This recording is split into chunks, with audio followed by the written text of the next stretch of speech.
ನಮಸ್ಕಾರ. ಸಿಬಿಎಸ್ ವಾರ್ತೆಗಳಿಗೆ ಸ್ವಾಗತ. ವಾರ್ತೆಗಳ ವಿವರ.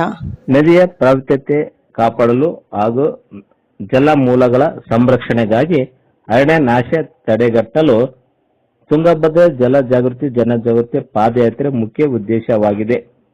ತುಂಗಭದ್ರಾ ನಿರ್ಮಲ ತುಂಗಭದ್ರಾ ಅಭಿಯಾನ ಪಾದಯಾತ್ರೆ 3ನೇ ಹಂತದ ಜಲ ಜಾಗೃತಿ ಜನಜಾಗೃತಿ ಯಾತ್ರೆಗೆ ಪುಷ್ಪಗುಚ್ಛ ಹಾಕುವುದರ ಮುಖಾಂತರ ಮಾಜಿ ಸಂಸದರಾದ ಎಚ್.ಜಿ. ರಾಮುಲು ಅವರು ನದಿಯ ಮೌಲ್ಯ ಪವಿತ್ರತೆ ಬಗ್ಗೆ ಅರಿವು ಮೂಡಿಸುವುದು, ತುಂಗಭದ್ರಾ ನದಿಗೆ ಜನವಸತಿ ಪ್ರದೇಶಗಳಿಂದ ಸೇರುತ್ತಿರುವ ಕೊಳಚೆ ನೀರು ಸಂಸ್ಕರಿಸಿ ಕೃಷಿಗೆ ಬಳಸುವುದು, ಕೈಗಾರಿಕೆಯ ಕುಲಕುಶ ನೀರು ಸಂಸ್ಕರಿಸಿ ಮರುಬಳಕೆ ಮಾಡುವಂತೆ, ಜಲಾನಯನ ಪ್ರದೇಶದ ವ್ಯಾಪ್ತಿಯಲ್ಲಿ ಅರಣ್ಯ ನಾಶ ತಡೆಗಟ್ಟಲು, ನದಿಗಳ ಘನತ್ಯಾಜ್ಯ ಕುರಿ ಕೋಳಿ ಮುಖಾಂತರ ಮಾಂಸ ತ್ಯಾಜ್ಯ ಎಸೆಯದಂತೆ ಸೂಕ್ತ ಜಾಗೃತಿ ಮೂಡಿಸುವುದು, ನದಿ ಪ್ರಾಂತ ಸೂಕ್ತ ಜಾಗದಲ್ಲಿ ಜಾಗೃತಿ ಫಲಕ ಮತ್ತು ಕಸ ಪುಟ್ಟಿಗಳನ್ನು ಅಳವಡಿಸುವುದು, ನದಿ ಅವೈಜ್ಞಾನಿಕ ಹಾಗೂ ಅಕ್ರಮ ಚಟುವಟಿಕೆಗೆ ಕಡಿವಾಣ ಹಾಕುವುದು.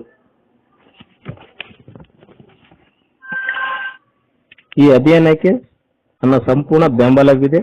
ತುಂಗಭದ್ರಲ್ಲಿ ಆಗುತ್ತಿದ್ದ ಮಲಿನವನ್ನು ಸರ್ಕಾರದವರು ಈ ಮುಂದೆ ಕ್ರಮ ತೆಗೆದುಕೊಂಡು ಸೂಕ್ತ ಪರಿಹಾರ ಒದಗಿಸಿಕೊಡಬೇಕು ಅಂತ ಹೇಳುತ್ತಾ ರಾಯಚೂರು ಕೊಪ್ಪಳ ಭಾಗದ ಧೀಮಂತ ಮಾಜಿ ಸಂಸದರಾದ ಎಚ್.ಜಿ. ರಾಮುಲು ಅವರು ನಮ್ಮ ಸಿಬಿಎಸ್ ಪ್ರತಿನಿಧಿಯೊಂದಿಗೆ ಕಾರ್ಯಕ್ರಮ ಹಮ್ಮಿಕೊಂಡಿದ್ದಾರೆ. ನಿಜವಾಗ್ಲೂ ಬಹಳ ಶ್ಲಾಘನೀಯ. ಈ ತುಂಗಭದ್ರಾ ಒಂದು ಜಲಾಶಯ ಸ್ವಚ್ಛತಾ ಕಾರ್ಯಕ್ರಮವನ್ನು ಹಮ್ಮಿಕೊಂಡಿರ್ತಕ್ಕಂಥದ್ದು ನಿಜವಾಗಲೂ ಬಹಳ ಅವಶ್ಯಕತೆ ಇದೆ.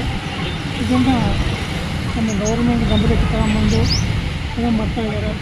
ಆದರೆ ಇದು ಕಾರ್ಯಕ್ರಮ ಮಾಡ್ತಕ್ಕಂಥದ್ದು ಸರ್ಕಾರನೇ ಮಾಡಬೇಕು ಮತ್ತು ಶೀಘ್ರದಲ್ಲಿ ಈ ಒಂದು ತುಂಗಭದ್ರಾ ಸ್ವಚ್ಛತೆ ಕಾರ್ಯಕ್ರಮವನ್ನು ಹಮ್ಮಿಕೊಳ್ಳುವಂತೆ ನಾನು ಗೌರ್ಮೆಂಟನ್ನು ಒತ್ತಾಯಿಸ್ತಾ ಇದ್ದೀನಿ.